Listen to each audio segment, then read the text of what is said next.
अस्सलाम वालेकुम नाज़रीन, FSID न्यूज में आपका इस्तकबाल है। मैं मोहम्मद फारूक। पढ़ते हैं आज की ताज़ा खबर। हुकूमत गरीब लोगों की फलाह व बहबूद के लिए पाबंद अहद है। महबूब नगर रुकने असेंबली एनएम श्रीनिवास रेड्डी।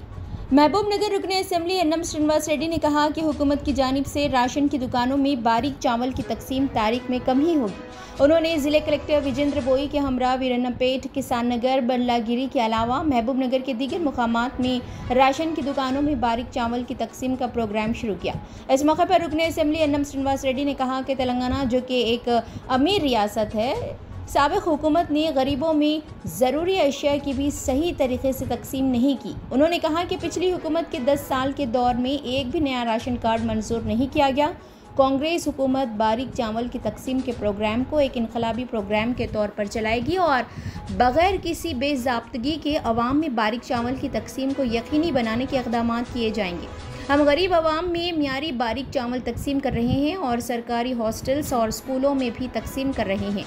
उन्होंने कहा कि इस साल 30 लाख मैट्रिक टन चावल की कुल ज़रूरत थी। 25 लाख मैट्रिक टन चावल इकट्ठा किया गया। इस मौके पर local bodies additional collector Shivendra Pratap, मोंडा chairman Lakshman Yadav, market committee chairman बेकरी अनीता मधुसूदन रेड्डी, साबिका municipal chairman Anand Gaur, district civil supplies officer Venkatesh, civil supply corporation DM Ravi Nayak के अलावा दीगर ओहदेदार व कायदीन भी मौजूद थे।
మా ఎన్నికల వాగ్దానంలో మేము వాళ్లకు హామీ ఇచ్చిన తదుపరి ఈరోజు అది నెరవేరుస్తున్నాం. ఈ సన్నబియ్యం రేషన్ షాపుల ద్వారా పేద ప్రజలకు ఇవ్వాలన్న కార్యక్రమం ఈరోజు అమల్లోకి వచ్చింది. కానీ దీని వెనక సంవత్సరం పాటు ఆలోచన దాగుంది. మా ప్రభుత్వం వచ్చిన కొత్తలోనే దీని మీద చర్చ జరిపి రైతులందరూ కూడా దొడ్డు రకాలు పండిస్తూ ఉన్నారు.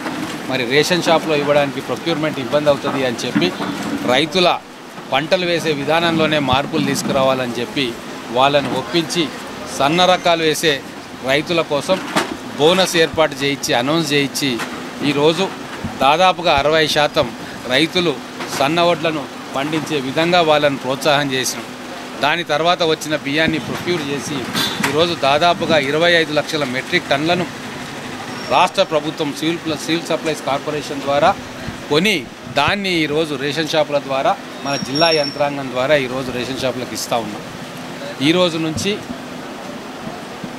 పేద ప్రజలు, మా అక్కలు చెల్లెండ్లు, వాళ్ళ కుటుంబాలకు, వాళ్ళ కుటుంబ సభ్యులకు కమ్మని భోజనం పెట్టే సౌకర్యం ఈరోజు ప్రారంభమైంది. ఖచ్చితంగా ఇది భారతదేశ చరిత్రలోనే ఒక మరుపురాని ఘట్టం. నేను అందుకే ఆఫీసర్లను కూడా సూచన చేస్తూ ఉన్నా, చాలా గట్టిగా మానిటరింగ్ వ్యవస్థ ఉండాలి, నిఘా ఏర్పాటు చేయాలి. ఎక్కడ కూడా పిల్ఫ్రేజ్ కావద్దు, పక్కదారిలోకి బియ్యం మళ్ళొద్దు. గతంలో దొడ్డు బియ్యం ఎక్కువ మంది తినేవాళ్ళు కాదు, కానీ ఈసారి ప్రతి కుటుంబం కూడా వచ్చి వాళ్ళ కోటాను రేషన్ షాపు నుంచి తీసుకొని పోతుంది. కాబట్టి అందరికీ కూడా బియ్యం అందేటట్టుగా జిల్లా యంత్రాంగం, సివిల్ సప్లైస్ యంత్రాంగం కావచ్చు, మిగతా అధికారులు కావచ్చు చాలా జాగ్రత్తగా ఉండాలని చెప్పి వారికి సూచన చేస్తూ ఉన్నాం. ఈరోజు మన మహబూబ్ నగర్ నియోజకవర్గంలో సన్నబియ్యం పంపిణీ మొదలు పెట్టుకున్నాము. మన జిల్లాలో మొత్తం 506 రేషన్ షాపుల ద్వారా ఈ సన్నబియ్యం పంపిణీ అనేది జరుగుతుంది. దీంట్లో మొత్తం మనకి 2,44,628 కార్డుదారులకి కుటుంబాలకి మనం సన్నబియ్యం ఇప్పుడు పంపిణీ చేస్తున్నాము. 5,228 మెట్రిక్ టన్నుల బియ్యం సన్నబియ్యం దీనికోసం మనం ప్రొక్యూర్ చేసుకోవడం జరిగింది. ఈ బియ్యం అంతా కూడా రేషన్ షాప్లకి మూవ్ అవుతూ ఉంది. 5వ తారీఖు కల్లా మొత్తం కంప్లీట్ చేయడం అనేది జరుగుతుంది. సో ఈ అవకాశాన్ని మన జిల్లా ప్రజలందరూ కూడా సద్వినియోగం చేసుకోవాలని చెప్పి కోరుతున్నాను. అదేవిధంగా సన్నబియ్యం క్వాలిటీ కానీ క్వాంటిటీ కానీ అంటే తూకం కానీ ఇట్లాంటివి ఏమైనా చిన్న వాళ్ళకి కంప్లైంట్లు కూడా ఉంటే కూడా మా దృష్టికి తీసుకురావాల్సిందిగా కోరుతున్నాను. ఇది చాలా ఇంటెన్సివ్గా మానిటరింగ్ అనేది చేయడం జరుగుతుంది. ఈ సందర్భంగా ఇంకోటి గౌరవ ఎమ్మెల్యే గారు మెన్షన్ చేసినట్టు మనం లాస్ట్ సీజన్ నుంచే మనం ఈ సన్నబియ్యాన్ని ప్రోత్సహించడం, తర్వాత ఈ 500 రూపాయల బోనస్ ఇవ్వడం అనేది కూడా మనం చేసాం. మన జిల్లాలో 97,000 మెట్రిక్ టన్నులు మనం ప్రొక్యూర్ చేసాము లాస్ట్ వానాకాలం సీజన్లో. అందరికీ కూడా బోనస్ పడింది. సో మన జిల్లాలో ఎక్కడ కొంత కూడా పెండింగ్ లేకుండా రైతులందరికీ కూడా ఈ బోనస్ రిలీజ్ అయ్యి వాళ్ళ ఖాతాల్లో కూడా క్రెడిట్ అవ్వడం జరిగింది. అదేవిధంగా ఈ యాసంగిలో కూడా మనం ఇది ప్రొక్యూర్మెంట్ ఇవన్నీ కూడా కంటిన్యూ చేస్తాం. కాబట్టి ఇప్పటి నుంచి మొదలుకొని రేషన్ కార్డు హోల్డర్స్ అందరికీ కూడా సన్నబియ్యం అనేది ప్రతి నెల పంపిణీ చేయడం జరుగుతుంది. మనకి కొత్త రేషన్ కార్డులకి కోసం కూడా చాలామంది దరఖాస్తు చేసుకోవడం జరిగింది. దీనికి సంబంధించి మనం పైలట్ విలేజ్లో आप हमारा ये वीडियो YouTube पर देख रहे हैं तो सब्सक्राइब करना ना भूलें और बेल आइकन दबाएं। और अगर आप हमारा ये वीडियो Facebook पर देख रहे हैं तो पेज को लाइक करें और फॉलो करें।